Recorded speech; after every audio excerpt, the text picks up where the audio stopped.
Hello, welcome back. On RealCopStoriesVideos.com, we have 359 cop stories. Look them up, they're fun. 7, 8, 9, 10 minutes, depending on content. There's a lot of gross alerts on there because of Vice, some things I can't unforget. So people like that sort of thing, you'll like it. And it says gross alerts on there so you can get people out of the room. Seriously, some are really, whew. Okay, and on continuing on, we have close to 170 questions and answers. So if you want to ask me a question, go on here, email me at rsbcopstories@gmail.com. I'll answer you directly, which I've been doing, and then I'll do it now. We're going to do it now on video and put it on the internet, on our website, okay? So, continuing on with the question about have I encouraged or encountered, have I encountered dead bodies in my career? Well, 35 years, yeah, okay? I've done several. Here's another one. Okay, this is a gross alert. Okay, it's gang-related shooting. So, as I'm rambling right now, if you have sensitive people out of the room, I want to be pretty specific of what I saw, what happened. So I don't want to, this is the internet now. I don't have to. It's not a G-rated program here. Okay, now everybody's out of the room. Okay, here we go. Working gangs, East LA, up in the hills of East LA. There's an area up there. It's got a lot of some of the roads, believe it or not. Some of them I can remember. I'm not going to name them, but there's hills all around. And so you go. It's just one road. You go up this road. They'll say the address will be like 123 Main, and you make a right turn, and it says East Main, and then you go around the hill. There's a hill up on top of nothing on it. Okay, you go around. It becomes, because I took some of the addresses, it becomes North Main, West Main, and South Main. It's the same street, but it goes in circles around these hills. And they didn't develop. And nowadays, those days they built these homes back in the 30s and 40s. So nowadays it would just lop that hill up and put a bunch of condos up there. But now all these hills, so you get a street. If you're in pursuit, you usually I'm getting a side door. You get, which I've heard pursuits and I've responded to pursuits. I have one up there. They say I'm northbound Maine, I'm eastbound Maine, I'm westbound Maine. We go, what the heck? So we realize that this guy's going around a hill. Okay, now I'm talking about a small hill. I'm talking about maybe, I don't know, figure about 6 blocks in circumference, maybe even 8 blocks, and it's one street. It's pretty weird. Okay, it's weird. A lot of them like that. A lot of them. Okay, so this is the old days where they just built the homes and the hill stayed intact. Anyway, now I got back on the. Okay, so we're working in the afternoon. We clear around 3:30, and it's a good time to clear because at that particular time we had like 5 or 6 units, 2-person units, 12 officers, gang officers, suits and ties, and we respond in an area for high schools because we're there to make sure that we don't have any drive-bys. And this particular high school is kind of away from our roll call rooms, so we're heading out about 3, and we're all going to head to this area to cover some of these schools. Well, by the time we got there, school's been let out for a while, and of course, en route, we hear shots fired, drive by, and they give out a description of the car. Okay, so now we're really hauling buns, okay? Because we know this is critical, and we know we're gang officers, we know the gangs in the area, so as we're racing up there, units are peeling off to go to places where we know that there might be gang activities in these places, like a park, recreational center, like a strip of greenery, they call it, like a green strip, We go there because that's where they hang out. So we're all spreading out, and of course we're also looking for this car. It's a specific description with like a partial plate. So, sometimes I fall into things, sometimes things fall on me. Okay, this is the one that it fell on us. Okay, we're driving around, and we know the escape route of the school is on a major street over here, and the streets go up like this, up the mountain and up over here, because it's in the valley. So we're going up into the hills, and this one of the streets that goes in a big circle. Well, we come around this way, clockwise, and we see a car kind of half angled into the hill, because you got homes on stilts. Okay, I've seen on some of these movies, home on stilts because it's on a hill. The road, people park, pretty much parking on where your roof would be in a normal house. Anyway, and then the road, and then on the hills over here. Well, and then they have like a gully for drainage, and then the hill's right there. So they're off the road a little bit. The right front tire's off the road. I can remember this because I watched the whole thing, and it's against the hill. It's the car. Match description. 2 male Hispanics in it. It's the car. The plate matches. Okay, so we pull up. I was a driver. My partner was a passenger. I was just one of the senior guys. So we each had shotguns, because we did. We're not supposed to take shotguns in those plane cars because there's no locks to lock them down, but we didn't care. We took them anyway. So this is the time for a shotgun. So we take the shotguns out. He puts out a broadcast. Remember, we had no radios in those days. This is the late 70s on our hips. Give us back up. We got the car. Okay. Get out of the car. We jack rounds in the chambers. We both got shotguns, and I'm thinking this is the time. This is where we're going to get more shooting. This is the car. Drive-by shooting. We know there's a gun in the car. We know there's 2 gang members in the car. One or both of them fired rounds into that school, And then we heard it over the radio, there was people down. Nobody killed, but there was people that were hit. So this is the real deal here. This is what we get paid for. 99.9% of the time, wave at people and write parking tickets.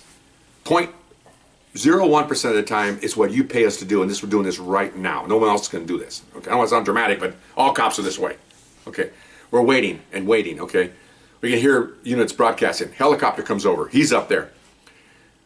Maybe 2 or 3 minutes goes by, and again, I've done this in other videos. You sit down one time and just sit there and watch your second hand and count off 3 minutes. That's 10 seconds. Okay, it's a long time, and we're screaming the whole time. Come out of the car, get your hands up. Because nowadays, you notice a lot of the stories. A lot of the officers will request backup when they have a stolen car or something like that. In those days, we request backup, but we're going to take action. We didn't wait around for a seminar. We didn't wait around. What are you waiting for? More guns? We've got 2 shotguns here. This is what we get paid for. In those days, now they think a little bit more safety-wise. Well, I was thinking safety. I'm not going to get hurt. Anyway, so order them out of the car. Nothing. We see the driver leaned over, and this guy's just sitting there straight up. Remember that. So we're waiting. Here comes the first backup. Boom, they pull up. We got you. We got your back. They get out. Here comes the supervisor. We got you. Another unit. We're here. Oh, here. Okay, kind. So now the supervisor takes over. Okay, we're going to go up there carefully. So we're going up there carefully to do it. Okay, so we start going out. I go up this side. Got 2 guys behind me with pistols. Shotgun always goes first. And I can catch my lateral. My partner's doing the same thing on the right side. We're going up. Okay, and we're yelling the whole time. Hands up, hands up, hands up. Because now we're not ordering them out of the car. We just want them their hands up. Because we're coming up now. We don't want to get them out of the car. Okay. I come up to the car, and they're yelling. I mean, we're yelling literally right across the width of the car of each other. Okay, they're yelling at this guy, and I can't see him, but I can see my guy, and he's got his hands on the wheel. He's leaned over, and there's blood all over the where you put your arm on the window. The window's open, and there's blood all along the side and hanging from the wind wing. There's that wind wing, the kind of wind wing used to pop out in the old cars, It's an older car. Blood everywhere. There's blood on the street. Okay. Now there isn't blood next to the door. There's blood like 4 or 5 feet out into the road. I'll tell you what that means later. Okay. So I'm up there looking at him, and I'm yelling, I got him, and he's not moving, and they're saying, okay, he's not moving. Oh, that's weird. Okay, so I hear doors opening, and my partner told me that when they looked in, I told you these stories, I see 98% of everything, but I didn't see this. He said when they went up he backed off with a shotgun covering the guy. It's all orchestrated. The guy with a pistol put it away and comes up and opens the door, and then he comes back on target just in case. We don't know what's going on. He said, we're not going on what's going on. The guy's sitting there. Well, he's got a shotgun facing down, okay? So they see that. As soon as they open the door, they see that. They yell, shotgun. I can hear that. And then 2 guys reach in, grab him and the shotgun, and jack him out and put him on the ground, okay? I hear that commotion going on, and I'm yelling, he hasn't moved. I got him, he hasn't moved. So, again, everything's peripherals. You can't see. I'm staring at you, at him, but I can see this way. And I hear the motion. I can see this guy disappear, the other suspect, and then I see the officer yelling, I'm coming in. I said, okay. So I see a head come in, and he goes, oh, whoa, okay. And it was a young gang officer. I was an older guy. I had 7 years on. These guys have 2 or 3, and they're gang officers. Some guys in the military, some guys aren't. This guy was not in the military. So he goes, oh, wow. And I go, what? I'm trying to communicate. He goes, his head's gone, okay. What? So, and then the supervisor comes up to the right side, and he goes, yeah, code 4, his head's gone. So I bring the shotgun up, and they're already jumping in the front seat, the officers, okay? And so I'm like this, and they pull him down, and they try to cuff him, and the sergeant goes, don't cuff him, he's done, he's gone, okay? And that's very rare, because we usually cuff everybody, okay? I think if we had a dog biting an officer, we probably would handcuff the dog. We handcuff everybody. I'm not making light of this, but very rare not to handcuff someone. And so I look in, and I open the door, and I can see why the blood was across the road and not next to the car, okay? And I'll tell you in a minute what happened. There's a lot of moving parts here, okay? The guy on the right side didn't move because he was in shock. When they got him handcuffed and started to take him away, he kind of came out of some kind of a daze, okay? And they're talking to him. And now they're pulling up with victims of the shooting, yelling that those are the guys that shot us. The guy that on the right side had the shotgun. He's the guy, so you got witnesses pointing out the suspects and the car. So now we have good witnesses.